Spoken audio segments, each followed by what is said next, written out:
दिन मैंने डिसाइड किया था मैं बायोकेमिस्ट्री में पोस्ट ग्रेजुएट करूँगी, मुझे किसी बहुत अपेरेंटली कामयाब प्रोफेशनल ने कहा था बायोकेमिस्ट्री पढ़ के क्या कर लोगी। तो अगर मैंने उनकी बात सुन ली होती तो आज पूरी दुनिया में मेरे क्लाइंट्स ना होते। दम फील्ड में नहीं होता, दम बंदे में होता है, और जब दम वाला बंदा फील्ड में उतरता है ना तो वो आग लगा देते हैं। अपने दिल की आवाज़ सुनिए। My name is Dr. Sahar Chawla and I am a woman in STEM. I am a health coach and lifestyle counselor.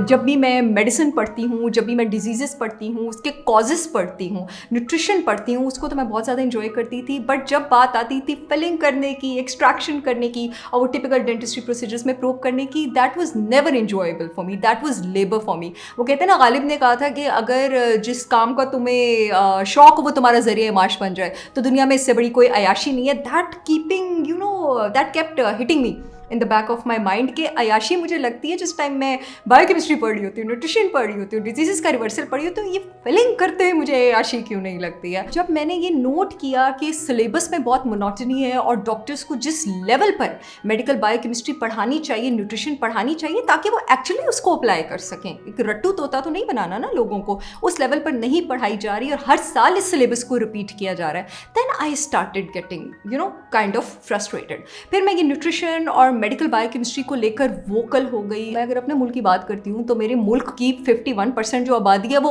औरतें हैं। अगर औरतें इसमें स्टेप इन नहीं करेंगी, जो कि एक्चुअल प्रोग्रेस का क्राइटेरिया, तो प्रोग्रेस कहाँ से होगी? औरतों को इसमें स्टेप इन करना पड़ेगा। एक तो इसमें ऑलरेडी इतने लोग नहीं हैं और फिर उस जिन्स की आबादी, उस जिन्स का रेशो जो कि आधे रेशो को एक्सीड कर जाता है, they have to step in, वरना हम बहुत पीछे रह जाएंगे। I think everyone should study biochemistry, लेकिन खवातीन को इसलिए बायोकेमिस्ट्री समझनी चाहिए क्योंकि खवातीन के बायोकेमिस्ट्री के बहुत ज़्यादा प्रॉब्लम्स हैं हमारी पॉपुलेशन में जो कि वो किसी से डिस्कस ही नहीं कर पाती हैं। आप everyone will be amazed to know कि जो मेरा 50% क्लाइंटेज पूल है वो औरतें हैं and majority of them have hormonal issues and they are able to talk to me only because they think I am a woman who is competent enough to understand. मेरे ख्याल से ये empathy factor ही काफ़ी है that we should be doctors and women should be doctors in medical biochemistry. मैं आपको बताऊँ, मेरे पास बहुत सिविलाइज्ड घरों से और पढ़े लिखे घरों से ऐसी खवातीन आती हैं जो अपने हार्मोनल इश्यूज़ को अपनी, आप कह लें कि लाइल्मी की वजह से और अपनी हेजिटेशन की वजह से इतना ज़्यादा स्पाइक पे पहुंचा चुकी हैं क्योंकि वो अपने हस्बैंड्स, अपनी बहनों, अपनी माँ से बात करने में कंफर्टेबल नहीं है। डॉक्टर से बात करना तो फिर वो हमारे पास तो वो वाले लोग पहुंचते हैं, और ये मैं बहुत पढ़े लिखे और सिविलाइज्ड और मॉडर्न घरों की बात कर रही हूँ। हमारे यहाँ पे वो लोग पहुँचते हैं जो उस बैरियर को तोड़ चुके होते हैं। और आप यकीन करें कि मेरा majority of the time patient की हिस्ट्री सुनने में जाता है। जो भी डॉक्टर वाकई डायग्नोसिस की तरफ बहुत ज़्यादा ध्यान देना चाहता है वो सब मेरी बात से एग्री करेंगे कि बीमारी आपको हिस्ट्री से पता लग जाती है अगर आप ध्यान से बात सुने। आपको हर फील्ड में इकोनॉमिक प्रोग्रेस के लिए जो भी जिस फील्ड में जिसके पास डिग्री है उसको अपना हिस्सा तो डालना ही डालना है, लेकिन डॉक्टरी एक ऐसी चीज़ है जिसमें फ्लेक्सिबिलिटी की और जिसमें लेजी होने की बिल्कुल गुंजाइश नहीं है। अगर आप इस मैदान में कूदे हैं तो आपको इसके साथ जस्टिस करनी है, आपको इसके साथ इंसाफ करना है। और वो सारे पेरेंट्स जो इस वजह से अपनी बच्चियों को डॉक्टर बनाते हैं, और ये बहुत ही बात किसने नहीं सुनी होगी हमारे मुल्क में, ये बहुत एशियन सोसाइटी में किसने बात नहीं सुनी होगी, वो सारे लोग जो अपनी बच्चियों को इस वजह से डॉक्टर बनाना चाहते हैं कि उनको अच्छे रिश्ते मिल जाए। मैं उनको कहना चाहती हूँ कि खुदा के वास्ते अगर वाकई आपको ज़िंदगी का लब्बो लवाब अच्छे रिश्ते मिलना लगता है तो उसके लिए कोई और रास्ता ढूंढ लें। डॉक्टर की सीटें ज़ाया करने की कोई ज़रूरत नहीं है। मेरा दिन रब का शुक्र करके स्टार्ट होता है और ख़त्म भी रब का शुक्र करके होता है। दिन मेरा वैसे वर्जिश के साथ स्टार्ट होता है, एक्सरसाइज के साथ स्टार्ट होता है और बहुत जल्दी स्टार्ट होता है। 3 साढ़े 3 के बीच सुबह मेरा दिन स्टार्ट हो जाता है। 11 साल हो गए मुझे कि प्रैक्टिस करते हुए कि सूरज से पहले उठना है। इस चाहे सैटरडे आ जाए, संडे आ जाए, ईद आ जाए, इस असूल में कोई फ्लेक्सिबिलिटी नहीं है। और जो काम है वो मगरिब के टाइम ख़त्म हो जाता है और इशा से पहले सो जाती हूँ।